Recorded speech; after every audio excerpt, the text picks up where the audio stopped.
국민 여러분 안녕하십니까? 우리 고유의 명절 한가위가 다가왔습니다. 다른 해보다 빨리 돌아오는 추석인데 국민 여러분들의 체감 경기가 더뎌서 어려움이 많으실 거라 생각합니다. 그러나 더도 말고 덜도 말고 한가위만 같아라는 말처럼 풍요롭고 정겨운 한가위가 되시기를 기원드립니다. 보름달처럼 둥글고 넉넉한 마음과 한가위 풍습인 강강술래같이 모두가 한마음이 되어 우리 경제가 다시 한번 힘차게 일어나고 우리 국군이 용솟음쳐서 국민 여러분의 가정에 풍요와 행복이 함께 할 수 있기를 바랍니다. 저도 우리 경제를 다시 일으키고 모두가 행복한 삶을 누리는 나라를 만들기 위해 최선을 다할 것입니다. 명절 연휴에도 쉬지 못하고 일하시는 근로자 여러분과 경찰관, 소방관, 군 장병 여러분께도 감사의 말씀을 드리면서 모두 따뜻하고 기쁨 가득한 한가위를 보내시기 바랍니다.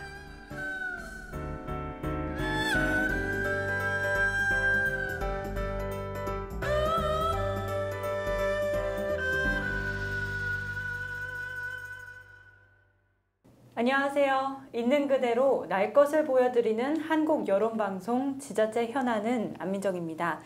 오늘 추석 연휴를 맞아 한가위에 대한 특집을 준비했는데요. 저와 함께 해주실 두 분 기자 모셨습니다. 안녕하세요. 안녕하세요. 한국 여론방송 기자 김윤아입니다.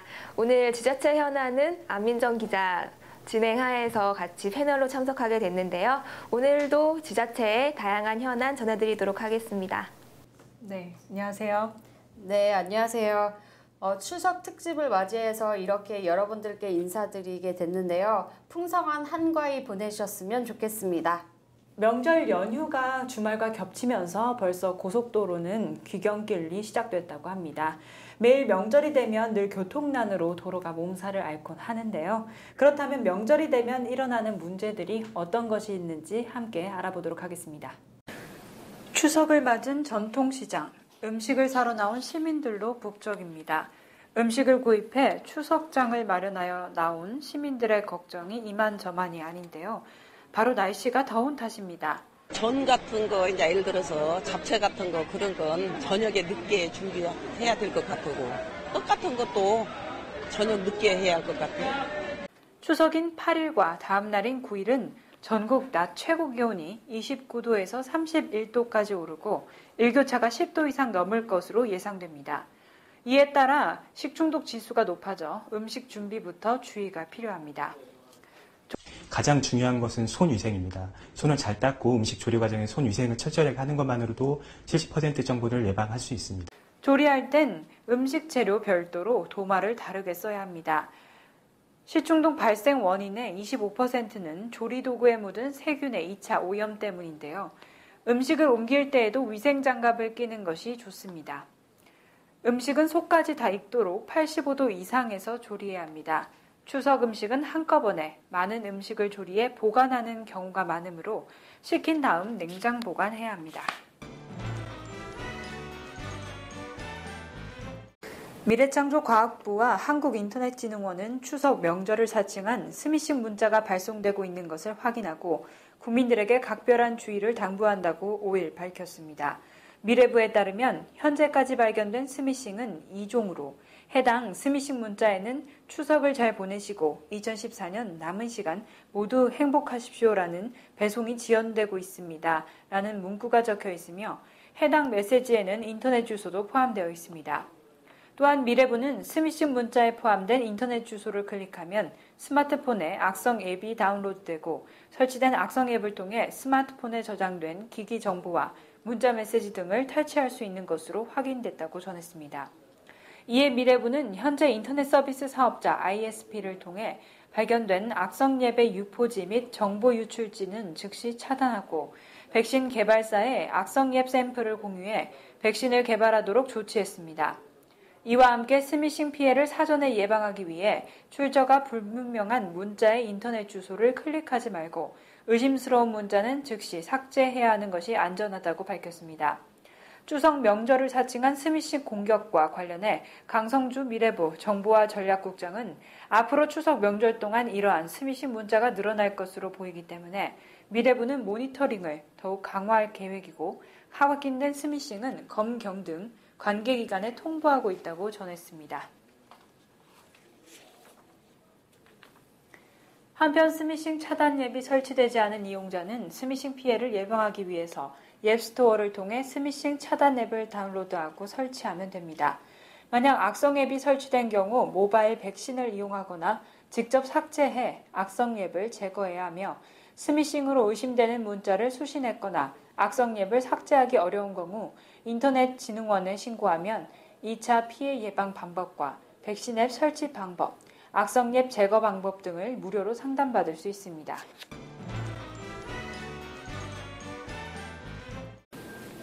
꽉 막힌 세월호 전국, 방탄국회 파동, 정기국회 파행. 그 어느 때보다 정치권에 대한 국민들의 불신이 높은 상태에서 여야 지도부는 한 사람의 마음이라도 더 얻기 위해 거리로 나섰습니다. 김무성 새누리당 대표는 5일 오전 같은 당 권은희 대변인과 이한성, 홍일표, 이학재 의원과 함께 인천시 연수구에 위치한 사할린 동포 복지회관을 방문해 동포들을 만나 격려했습니다. 사할린 동포 복지회관은 일제강점기 때 사할린으로 강제 이주됐다가 귀국한 노인들이 요양하고 있는 기관입니다. 김 대표는 이곳에서 점심 배식 등 봉사활동을 하며 동포들을 위로했습니다. 김 대표는 그동안 명절 때가 되면 당 홍보물을 갖고 바삐 귀향하시는 분들에게 홍보물을 억지로 쥐어드리고 인사드리는데 그게 너무 형식적이었다며 어려운 생활 하시는 분들을 우리가 도와드릴 수 있는 일이 뭐가 없는가 직접 보기 위해서 오늘 이 자리에 왔다고 설명했습니다. 김 대표는 국회가 정상화되지 않은 상황에서 자리를 비운다는 우려에 국회는 파행이 계속되고 있지만 의원들 각자가 언젠가 정상화될 국회에 대비하는 준비를 많이 하고 있다며 나는 당대표로서 민생 행보를 계속해 나갈 것이라고 일축했습니다. 그는 이어 우리 민족 최대 명절인 추석 전에 세월호 특별법 합의와 국회 정상화를 하지 못한 것에 사과를 드리고 국회의원들 면책 특권을 내려놓겠다는 약속을 반드시 지키도록 하겠다며 국민 여러분 즐거운 추석을 보내시길 바란다고 전했습니다. 이와 별도로 이완구 원내대표는 이날 오전 주호영 정책위의장 등과 함께 서울 용산구에 위치한 용산소방서 소속 119 안전센터를 찾아 안전시설을 점검하고 연휴에도 근무하는 소방대원들을 격려했습니다. 여당의 이러한 행보는 추석 민심을 겨냥한 민생 현장 방문의 일환으로 세월호 특별법 제정과 민생 법안을 연계시키지 않는다는 모습을 강조하는 의도로 해석됩니다. 반면 박영선 새정치민주연합 공감혁신위원장 겸 원내대표를 포함한 야당 지도부는 이날 오전 서울 용산역의 귀성객을 만나 정책 홍보물을 배포하는 등 활동을 펼쳤습니다. 오랜만에 고향을 방문하는 시민들을 향해 인사를 건넴과 동시에 세월호 특별법 등 주요 현안에 대한 홍보 활동을 병행한 것입니다. 박 원내대표는 이날에 앞서 국회에서 열린 새정치연합 원내대책회의에서 무엇 하나 시원히 해결하지 못하고 맞이하는 추석이라 국민에게 죄송하다면서도 그래도 한가위만큼은 가족과 함께 평안 가득한 한가위가 되길 기원한다고 말했습니다. 그는 이어 이렇게 말씀드리면서도 마음 한구석에 세월호 유가족과 실종자 가족들의 심정을 떠올린다면서 어제 만난 한 시민이 내게 청와대 앞 청운동 광화문 팽목항의 세월호 가족들을 생각하면 과연 송편이 제대로 넘어가겠냐는 말을 했다고 전했습니다. 그는 또한 박근혜 대통령에게 진작 풀었어야 할 것을 세월호 특별법 제정을 둘러싸고 꼬인 정국이라며 추석을 앞두고 대통령께서 눈을 딱 감고 가셔야 할 곳이 바로 청와대 앞 청운동 앞 광화문에서 가장 슬프고 외로운 추석을 맞이하는 분들이 있는 곳이라고 강조했습니다. 이와 함께 통합진보당과 정의당 지도부 역시 같은 날 오전 서울역을 방문해 귀성하는 시민들을 향해 인사를 건넸습니다.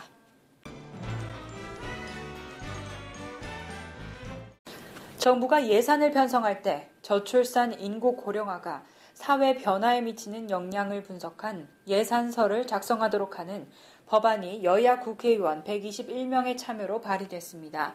한 자녀 더 갖기 운동연합 회장 출신인 박윤옥 새누리당 의원은 예산 결산 단계에서 저출산 고령사회 예산서, 결산서를 작성하도록 하는 내용의 국가재정법 개정안을 대표 발의했다고 밝혔습니다. 개정안은 정부는 예산 편성 때 해당 예산이 저출산 고령사회에 미칠 기대 효과, 성과 목표, 수혜 분석 등을 담은 저출산 고령사회 예산서를 집행평가 단계에서는 저출산 고령사회 결산서를 작성하도록 합니다. 박 의원은 정부가 저출산 극복을 위해 지난 10년간 약 100조 원에 달하는 재정을 지출했는데도 여전히 우리나라의 출산율은 OECD 최하위 수준이라며 국가의 모든 재정을 저출산 고령사회를 개선하는 방향으로 분배하기 위한 취지라고 설명했습니다.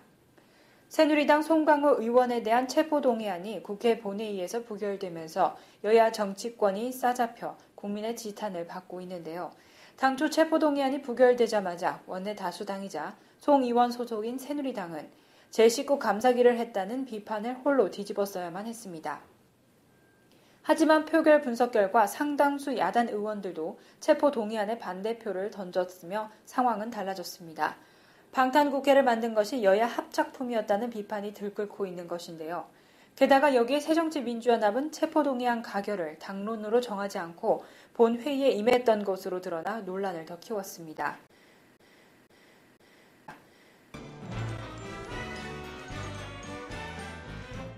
물건 반 손님 반, 명절 대목을 맞은 경동시장입니다. 손님들은 추석 맞이 준비로 바쁘지만 상인들에게는 추석 연휴는 먼 나라 얘기입니다. 대체 휴일제도 이들에게 큰 의미가 없습니다. 손님도 있고 이래갖고 쉬시는 분도 있겠지만 한 2, 3일 동안 여는 분도 있고 하루 이렇게 쉴 것 같습니다.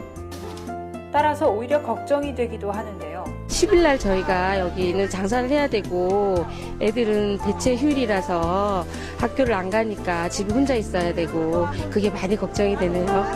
휴일이 따로 없는 시장뿐 아니라 중소제조업체도 대체 휴일에 쉬지 않는 곳이 66%에 이릅니다. 이곳은 작은 규모로 운영되는 유리 제조업체인데 일감이 많아 분주한 모습입니다. 주문 물량 때문에 추석 다음 날인 9일까지만 쉬기로 했습니다. 남들보다 짧은 연휴지만 일거리가 있는 게 싫지만은 않습니다. 저희는 추석 연휴에도 쉬지를 못합니다. 저희 계약한 업체가 납기를 맞추기 위해서는 저희가 열심히 일해 드리는 것밖에 없습니다. 같은 중소업체지만 수요일까지 쉬는 곳도 있습니다. 서울 동대문구에 있는 이 금속 가공업체는 일거리가 많지 않아 닷새 연휴를 가집니다. 하지만 쉬는 것이 마냥 즐겁지만은 않은데요. 저희는 일에 스케줄이 많이 잡혀 있지 않으니까 수요일까지 그냥 쭉 쉬는 거로 결정 내려가지고 직원들하고 그렇게 같이 쉬려고 그래요. 마음 편히 닷새 연휴를 맞이하는 곳은 공공기관 그리고 대기업이 대부분입니다. 1년에 한두 차례 못한 만난 친척들을 만나며 정을 나누는 명절. 이런 소중한 시간을 충분히 누리도록 대체 휴일제가 도입됐지만 각자 처한 사정에 따라 휴일을 보내는 모습도 제각각입니다.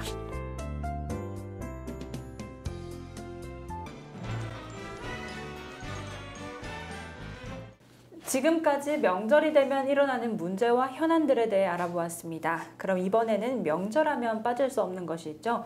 명절 음식, 바로 차례상인데요. 차례상은 지역별로 다양한 재료들로 차려진다고 합니다. 그렇다면 차례의 의미와 차례 음식의 순서에 대해 알아보도록 하겠습니다.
추석을 맞이하여 추석 상차림을 한번 차려보도록 하겠습니다. 원래 추석 상차림이라는 것은 지방이나 가정에 따라서 방법이 달라서 지방에 가가래 합니다.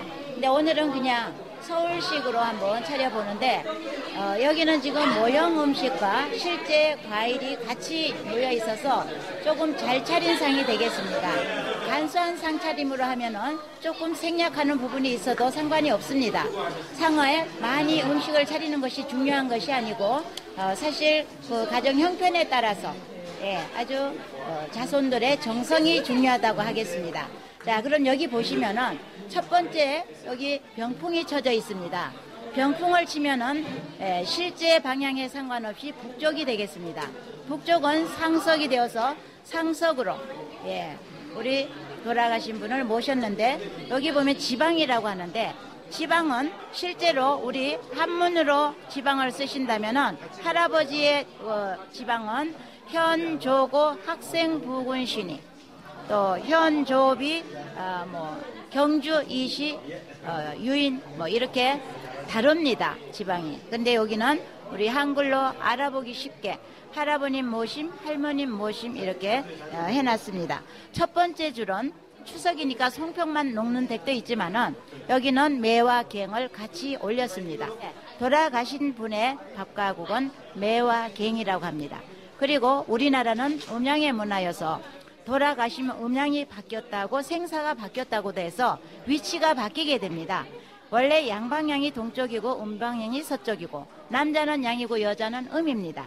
그런데 지금 보시면은 서쪽에 음방향에 할아버님이 오셨고 동쪽에 양방향에 할머님을 모셨습니다.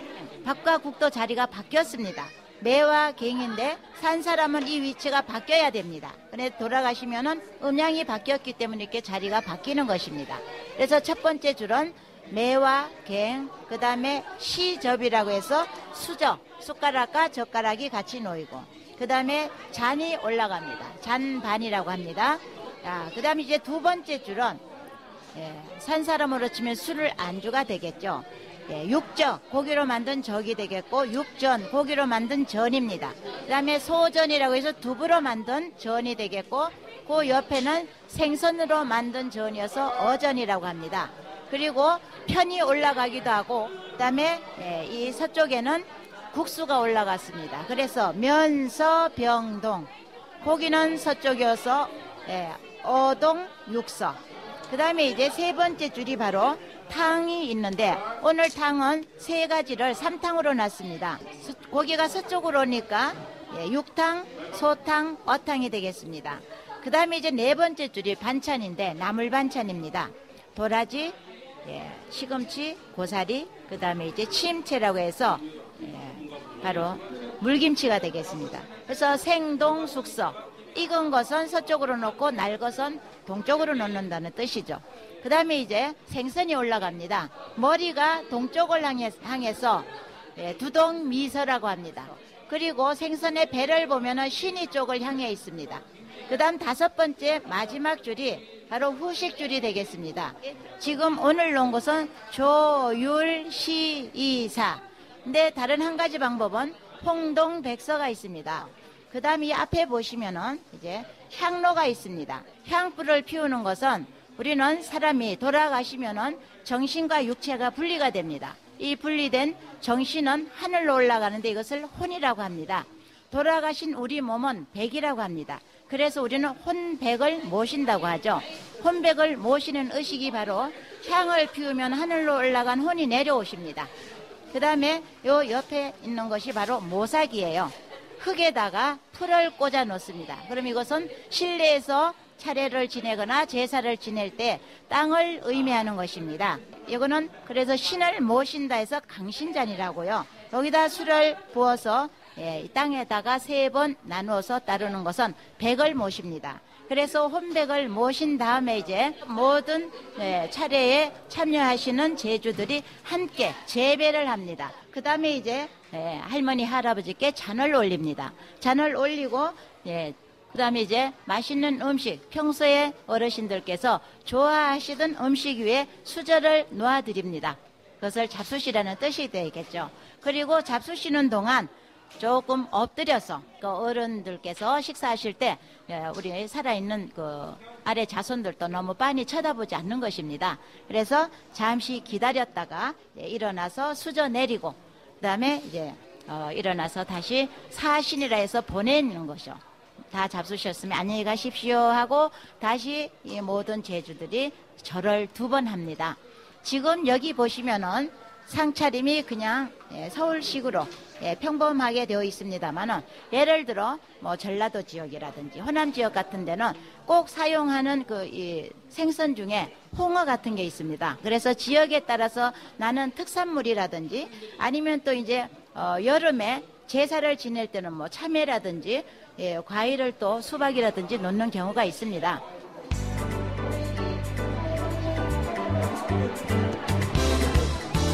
생선이 있어요. 귤이 되겠습니다. 그런데 이것은 2가지로 나요. 홍동백서가 있어요. 정말로 백이라 그래요. 그래서 혼백을 모시는 겁니다.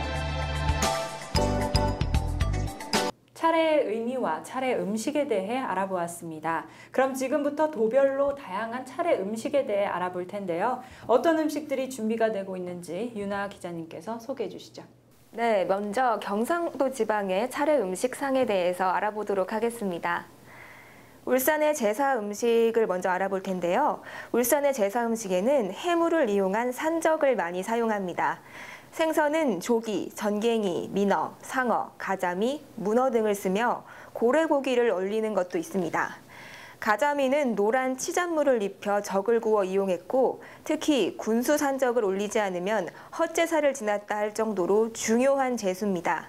나물은 콩나물, 숙주나물, 무나물, 배추나물을 쓰며 산채는 고사리, 도라지, 해채는 미역, 톳나물, 마자반으로 만듭니다. 포는 북어, 문어, 전복, 대구, 오징어 말린 것 등을 사용합니다. 떡으로 인절미, 절편, 부편, 경단을 올리며 편은 고물을 넣어 시루떡으로 올리기도 합니다. 다음으로 경상남도의 제사 음식을 알아보도록 하겠습니다. 경남 지역은 바다를 옆에 끼고 있어 어물을 제사상에 많이 올립니다. 조기뿐만 아니라 민어, 가자미, 방어, 도미 등 여러 종류의 생선을 올리고 조개 등의 어패류를 올리는 지역도 있습니다. 특히 제사 음식의 나물은 조개류를 다져 볶아 무치고 갖가지 나물의 가운데 두부 탕국을 얹어냅니다. 또한 제사를 끝낸 후 남은 음식으로 만든 진주 헛제사밥도 유명하고 일반 가정에서 사냐초로 만든 약주를 제주로 이용했습니다. 쌈은 안동과 영남 지역에서만 볼 수 있는 제물인데요. 영남 지역에서는 김, 천엽, 계란지단, 다시마, 배춧잎이 올라가고 안동 지역에서는 천엽, 김, 계란지단이 쌈의 재료로 사용됐습니다. 다음은 경상북도의 차례 음식입니다. 대구 지역은 적으로 상어고기를 구워서 올리는데요. 이는 대구 사투리인 돈베기로 많이 알려져 있고요. 영천 지역이 돈베기로 특산지로 유명합니다. 안동 지역은 제사상에 문어를 올리는데요.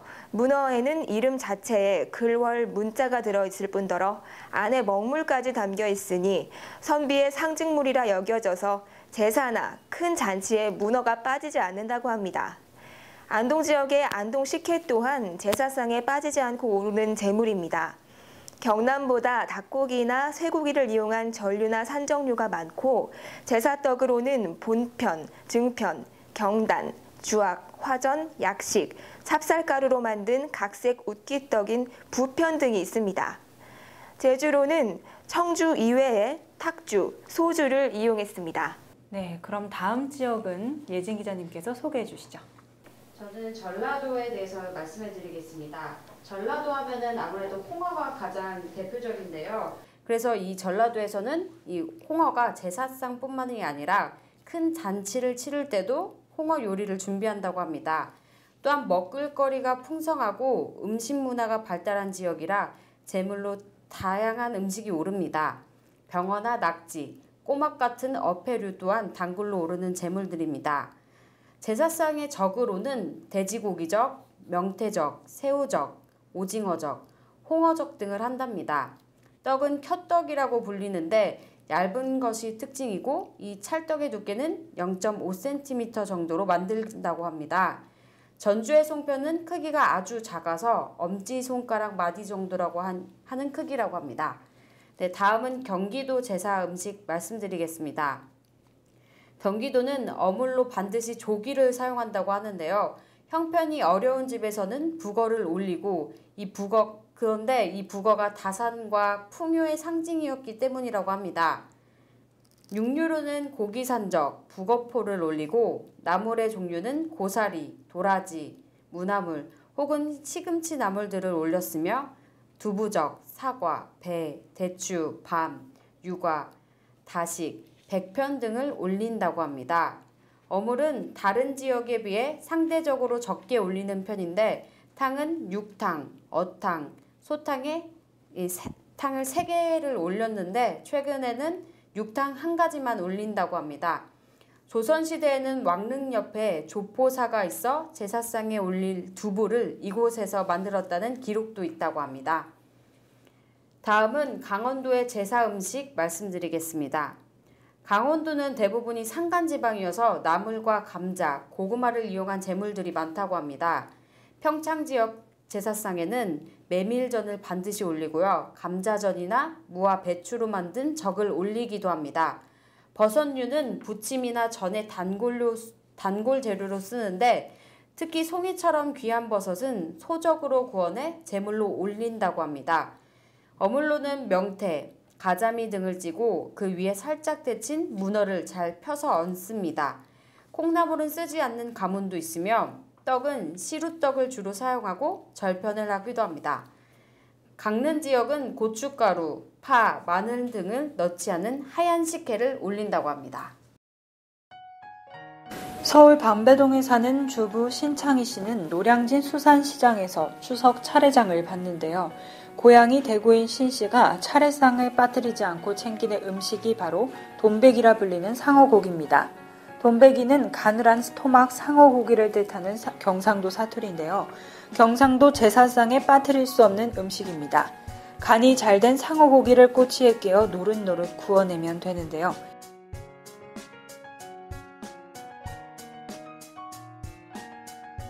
제 고향이 서울인데 상어 요리가 제사상에 올라가는지는 시집와서 처음 알았거든요. 근데 막 징그럽고 무서워서 좀 먹기 좀 꺼려졌는데 먹어보니까 맛있더라고요. 배추전도 배차적이라 부르는데 역시 차례상에 올립니다.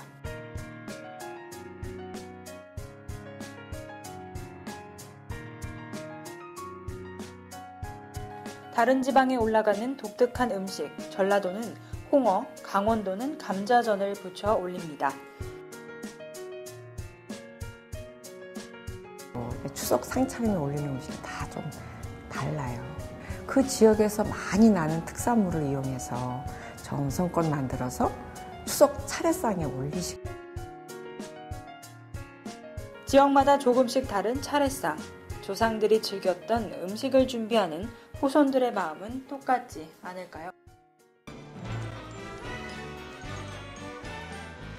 네, 이렇게 다양한 차례 음식들을 알아보았는데요. 차례 음식 중에 어떤 것이 가장 특이했나요? 네, 저는 차례 음식 중에 아무래도 홍어가 좀 특이했던 것 같아요. 홍어 혹시 드셔보셨어요? 전 냄새만 맡아봤어요. 저는 잘 먹어요. 맛있어요. 네, 근데 그게 제사상에 올린다고 하니까 굉장히 이색적이었던 것 같아요. 홍어의 맛은 어떤가요? 화한 맛? 새콤하기도 네, 하고. 새콤한 맛인데요. 그냥은 못 먹겠고 거의 초장 범벅을 해서 저는 먹거든요. 그 씹는 맛이 있어요. 그 뼈가 있잖아요, 홍어 안에. 그래서 저는 맛있더라고요.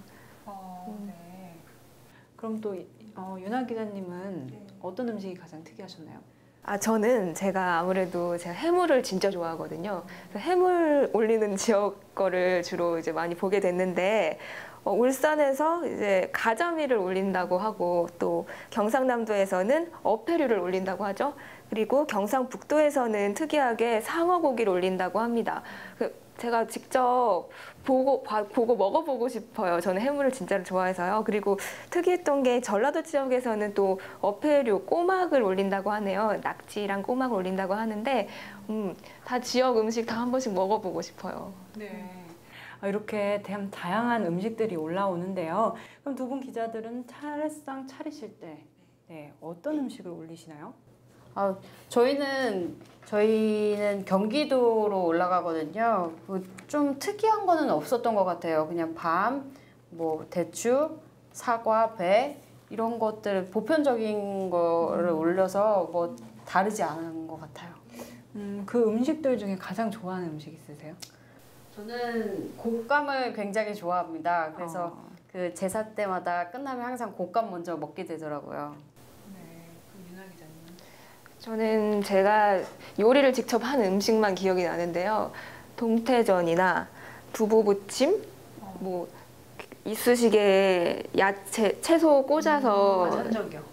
산적인가요, 그게? 채소 뭐 여러 가지 꽂아가지고 계란 묻혀가지고 부치는 거 그거 하고 버섯전도 만들고 호박전도 만들고요.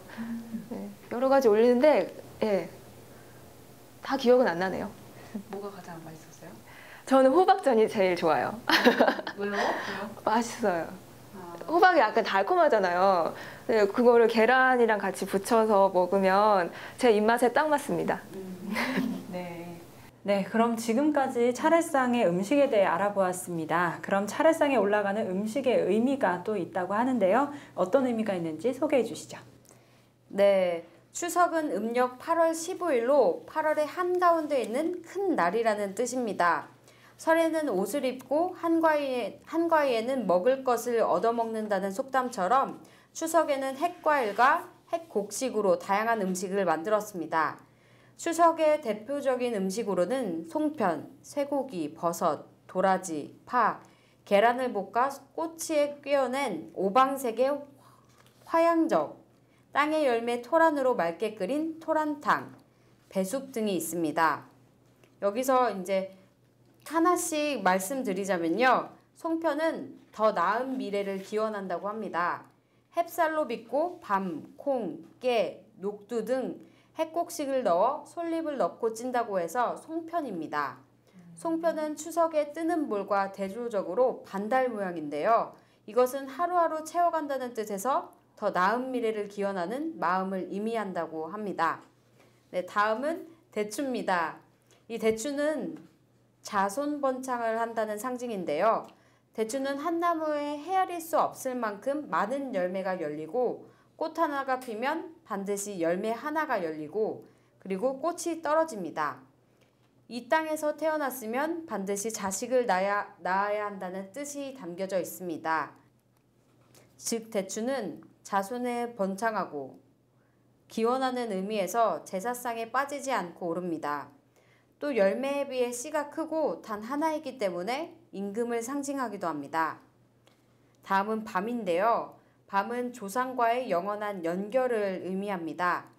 밤송이 하나에는 세 알의 밤이 들어있습니다. 밤을 차례상에 올리는 이유는 자손 중에 삼정승이 나오길 바라는 의미여서라고 하는데요. 이 가운데 있는 밤에 영의정, 오른쪽이 우의정, 왼쪽이 좌의정입니다.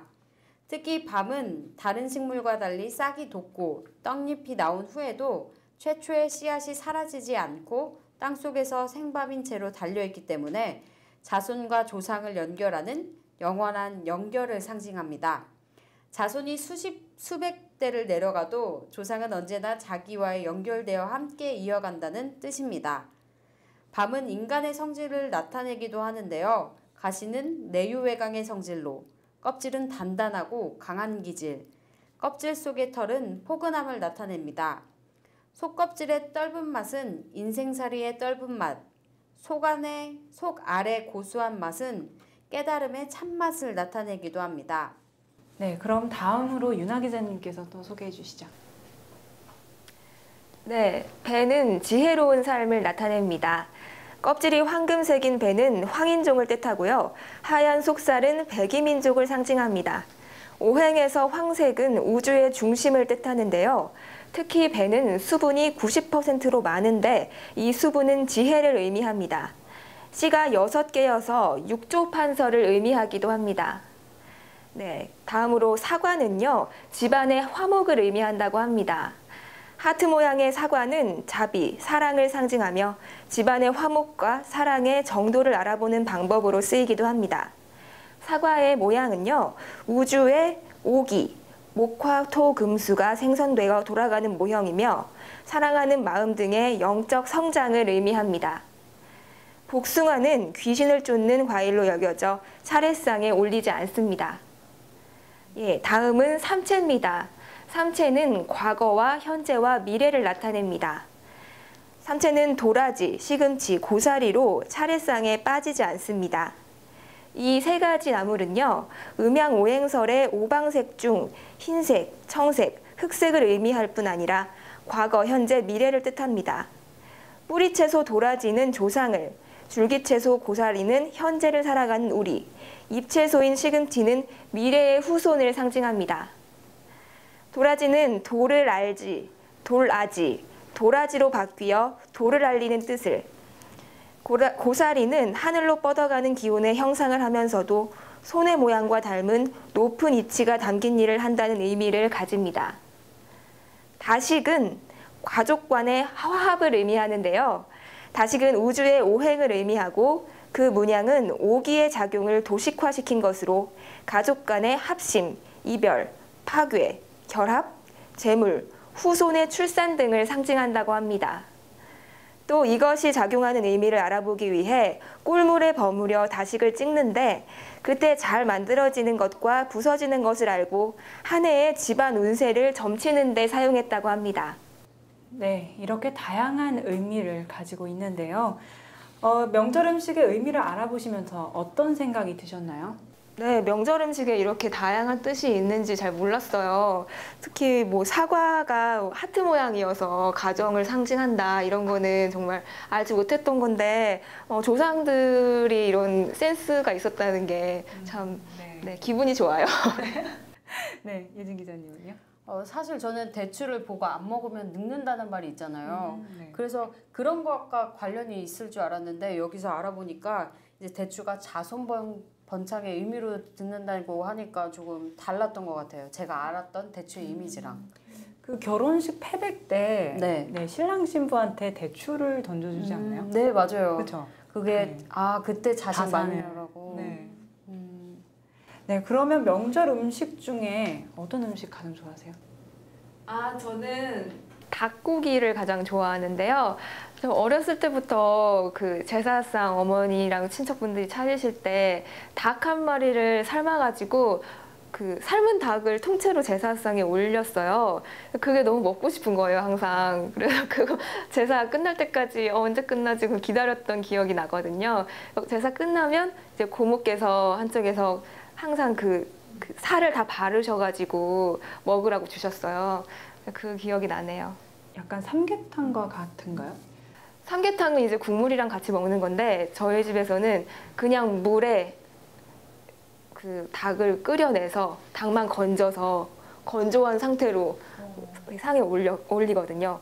그거를 이제 살을 다 발라서 간장에 찍어 먹어요. 정말 맛있더라고요, 저는. 담백할 것 같아요. 네, 담백해요. 네, 예진 기자님은요? 네, 저는 부침 종류를 굉장히 좋아해요. 그래서 제사가 끝나면 부침을 항상 먼저 먹어요. 네, 부침이면 되게 종류가 여러 개잖아요. 네, 뭐죠? 그 생선 부침도 어전이요. 네, 어전도 좋아하고 그거 여러 가지 아까 말씀하신 거 있잖아요. 그게 꼬치. 네, 꼬치. 정말 좋아해요. 단무지도 있고 맛살도 있고 아무래도 그게 제일 맛있는 것 같아요. 네, 나이가 들었는데도 아무래도. 육전은 안 좋아하시나 보네요. 육전도 굉장히 좋아하는데 그래도 꼬치 하면은 그거죠. 네. 전 육전은 별로 안 좋아해요. 왜요? 산적을 이렇게 크게 해서 내잖아요. 그게 너무 저는 제 입맛에는 안 맞더라고요. 고기가 너무 퍽퍽한 느낌이 들어요. 그 산적이. 부들부들하진 않죠. 네. 근데 뭐 먹자고 차례 지내는 건 아니니까. 갑자기 갈비가 먹고 싶어요. 갈비찜 내세요? 네. 갈비찜 너무 맛있잖아요. 갈비찜 먹고 싶어요. 갈비찜 할 때 그 집안에 비법 같은 거 있으세요? 저 한 번도 만들어 본 적 없고요. 그냥 주는 대로 먹었어가지고 한번 배워볼게요. 네, 명절 음식 때가 되면 어머님들이 항상 바쁘시죠. 네. 그 집안마다의 비법이 있는데요. 먼저 예진 기자님 있으신가요? 제가 그 어머님들이 이제 하실 때, 요리하실 때 그 옆에는 있지만 사실 비법을 잘 몰라요. 제가 직접 요리를 해본 적이 없어서 왜 요리 비법을 배울 때도 본인이 스스로 하면서 배워야지 알 수 있지 옆에서만 봐서 이게 얼만큼 들어간지 잘 모르잖아요. 그래서 사실 제가 그 집에서는 요리를 하지만 그렇게 큰 제사가 있거나 이런 한가위 같은 날에는 요리를 못하게 하시더라고요. 네. 아무래도 할머니 맛, 어머님들 맛, 뭐 큰엄마, 작은엄마 이런 분들이 훨씬 나으니까요. 네. 윤아 기자님은요? 저는 유치원 때, 초등학교 때까지는 요리를 정말 열심히 했어요. 거의 제가 안 건드리는 음식이 없었거든요. 무슨 요리를 하셨나요, 그 나이 때? 전 부치고 계란 이렇게 풀어가지고 고사리 손으로요? 네, 처음부터 끝까지 다 동참을 했어요. 제가 너무 하고 싶어 해서. 근데 좀 중학교 들어가면서부터 하기가 제 마음에 변화가 있어서 그때 이후로는 요리를 잘 안 했는데요. 비법은 있는 것 같아요. 그 저희 어머니가 담그시는 그 게장을 그렇게 친척분들이 좋아하셨거든요. 다른 집 가면 그 맛이 안 나요. 저희 집 게장이 진짜 맛있더라고요, 저도. 어머니께서 뭐 특별한 비법이라고는 안 하셨는데 본인이 맛있게 하신다는 건 알고 계세요. 저도 여쭤보지 않아서 잘 모르겠지만 각각의 가정마다 비법은 있는 것 같아요. 네. 저 갑자기 생각난 게 있는데 사실 그 초등학교 이전 시절이면 되게 어렸잖아요. 되게 그때 차 마셨나 봐요. 그때 제가 좀 얌전했었어요. 아기 태어났을 때부터 좀 얌전했대요. 그래서 그거랑 상관이 있는지 모르겠는데 뭔가를 이렇게 적극적으로 하는 걸 좋아했던 것 같아요. 어렸을 때부터. 제가 얼마 전에 그 한 초등학교 1학년의 그 도덕 그 교과서를 봤는데요. 엄마가 지금 열심히 일을 하고 계십니다. 부엌에서 뭐 어떻게 해드려야 할까요? 그랬더니 그 초등학생 답이 집에서 가만히 있는 게 도와주는 거랍니다. 이렇게 썼더라고요. 그거랑 되게 상반돼서. 제가 생각해도 저 잘했던 것 같은데요. 어렸을 때 요리를. 지금은 전혀 못합니다. 그래도 손맛이 좀 남아있지 않을까요? 안 남은 것 같아요. 제가 만든 라면도 못 먹겠답니다. 네. 이렇게 차례상에 올라가는 명절 음식에 다양한 의미가 담겨져 있는 것도 알게 되고 다양한 그 비법들도 알게 됐는데요. 이젠 추석입니다. 시청자 여러분들은 어떤 명절을 계획하고 계신가요? 가시는 길 때론 힘들고 지루하게 느껴질지라도 가족들과 의미를 되새기며 즐거운 한가위 연휴가 되시길 바랍니다. 오늘 준비한 소식은 여기까지입니다. 시청해주신 여러분 고맙습니다.